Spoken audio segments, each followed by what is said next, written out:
Success and স্ট্রাগলের definition কিন্তু man to man vary করে। For an example, একজন মানুষ দীর্ঘদিন যাবৎ ইলেকট্রিকের বিল পে করতে না পারায় কানেকশন কেটে দেওয়া হয়েছে। 10 দিন হয়ে গেল তার সপরিবার সহ তিনি 1 সেকেন্ডের জন্য চোখ বুজতে পারেনি, রাতে ঘুম হয়নি। এটা যেমন এক প্রকার স্ট্রাগল, সেরকমই 3 নম্বর ঘরের এসিটি কাজ করছে না, এটাও কিন্তু এক প্রকার স্ট্রাগল। দুপুরবেলা ঠিকমতো খাওয়ার জোটানো যেমন একটা মানুষের কাছে স্ট্রাগল, সেরকমই পঞ্চব্যঞ্জন সহ সালাডটা আসেনি বলে তার বন্ধু মহলে তার অপমান হয়েছে, এটাও কিন্তু এক প্রকার স্ট্রাগল। যে মানুষটি গত 5 বছর ধরে একটিও নতুন জামা পরনে দিতে পারেনি, এটা যেমন একটা মানুষের কাছে স্ট্রাগল। ডিজাইনার ওয়্যার তার প্রেমিকাকে গিফট করার ফলে তার ঠিক করে ফিটিংস হয়নি, এটাও কিন্তু এক প্রকার স্ট্রাগল। কিছু মানুষ আছে যারা নিজের অতিরিক্ত ইনকামের জন্য ইনকাম ট্যাক্সে ফেসে যান, এটা যেরকম এক প্রকার স্ট্রাগল, সেরকম জিরো ইনকামও কিন্তু এক প্রকার স্ট্রাগল। এছাড়াও ধরুন 35 বছরের ছেলেটি সরকারি চাকরি পাওয়া সত্ত্বেও ঠিকঠাক পাত্রী খুঁজে পাচ্ছে না, এটা যেরকম তার কাছে স্ট্রাগল। যে ছেলেটি লাভ ট্রায়াঙ্গেলে পড়েছে, 3টি মেয়ে জীবনতুল্য ভালোবাসে তাকে, তার মধ্যে কাকে আপন করে নেবে, কাকে লাইফ পার্টনার বানাবে, এটাও কিন্তু এক প্রকার স্ট্রাগল।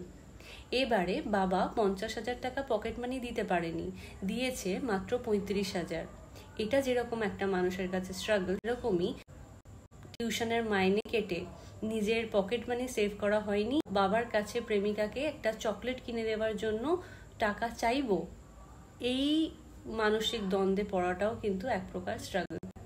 বছরের পর বছর নিজের বাড়ি আসতে পারেন না, কাজের জন্য তাকে দূরে থাকতে হয়, পরিবারকে মিস করতে করতে তার প্রায় প্রাণ বেরিয়ে আসার খাপ, এটা যেরকম এক প্রকার স্ট্রাগল, সেটা পরিবারের অতিরিক্ত ভালোবাসা, অতিরিক্ত কেয়ার, অতিরিক্ত দম বন্ধ করে দেওয়া সিচুয়েশন তৈরি করা, প্রত্যেকটি কথায় কোথায় যাচ্ছ, কেন যাচ্ছ, এইভাবে পাগলের মতো ফ্রিডম স্পেসের জন্য তড়পানোটাও কিন্তু এক প্রকার স্ট্রাগল।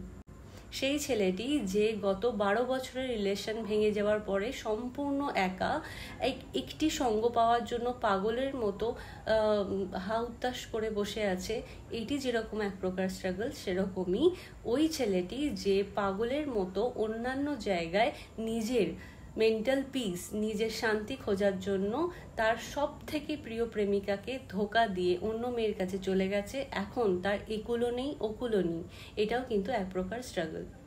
সুতরাং আপনারা কিন্তু কোনোভাবেই এটা জাজ করতে পারবেন না যে ওর স্ট্রাগলটা বেশি আমার স্ট্রাগলটা কম, বা ওর সাকসেসটা বেশি আমার সাকসেসটা কম। আমরা কিন্তু এই জায়গায় দাঁড়িয়ে অনেক সময় বলি, বাবা আমার বাড়িতে তো এই জিনিসটা নেই আর তোর বাড়িতে এটা আছে, সেজন্য তুই এরকম করছিস না। ওর জায়গায় দাঁড়িয়ে হয়তো ও ওই বিষয়টাকে নিয়ে স্ট্রাগল করছে। আমার উপদেশ হবে একটাই, যে যথাসম্ভব লোককে জাজ করাটা বন্ধ করতে হবে সবার আগে। আমরা আমাদের প্রসপেক্ট থেকে ভাবি যে ওর আবার কিসের দুঃখ, ওর তো সব কিছুই আছে, আমার এটা নেই। এপার কহে ছাড়িয়া নিঃশ্বাস, ওই পারেতে সর্বসুখ আমার বিশ্বাস।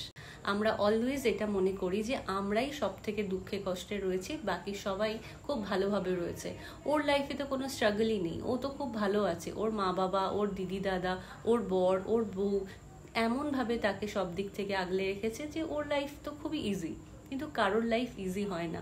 আমরা এই বিষয়ে কার্সড, আমরা কিন্তু মানুষ অলওয়েজ মানসিকভাবে আমরা বিপর্যস্ত থাকবো, এটা কিন্তু আমাদের কোথাও না কোথাও একটা অভিশাপ। সেই জন্য কোনো মানুষই কিন্তু কোনো রকমভাবে সুখী নয়। হ্যাঁ, সুখের ডেফিনেশনও কিন্তু ম্যান টু ম্যান ভ্যারি করে। আমরা হয়তো সাময়িকভাবে বা ওভারঅল জিনিসপত্রকে মেনে নিই, অ্যাডজাস্ট করে নিই এবং যেটাতে আছি যেমন আছি সেভাবেই আমরা কাটিয়ে যাই। কিন্তু এরকমও কিছু মানুষ আছে যারা অলওয়েজ নিজেদের মধ্যে একটা আত্মদ্বন্দ্বে ভোগে। হাইটে শর্ট মেয়েটি লম্বা মেয়েটিকে দেখে মনে করে যে যদি আমার ওরকম হাইট হতো, আর হাইটে লম্বা মেয়েটি শর্ট মেয়েটিকে দেখে মনে করে এত শর্ট হাইট থাকা সত্ত্বেও এত কনফিডেন্স যে এরকমভাবে ফ্লন্ট করে চলে যাচ্ছে, যদি ওই রকম কনফিডেন্স আমার থাকতো। তো সেক্ষেত্রে আপনি জানেন না যে আপনার সম্পর্কে লোকে কি ভাবছে এবং আপনি লোকের সম্পর্কে কি ভাবছেন। আমরা অলওয়েজ নিজেদেরকে ছোট করি, মনে করি যে আমার কাছে যা আছে ওটা ভালো নেই।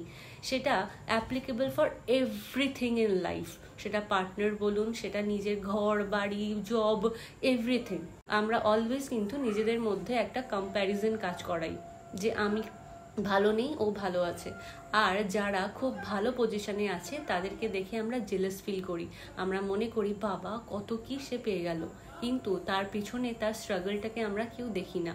সেজন্য আসুন সবাই মিলে এটা চিন্তা করি যে আমরাও কি করে নিজেদের লাইফ, নিজেদের পজিশন, নিজেদের জীবনটাকে আরো স্মুথ করব।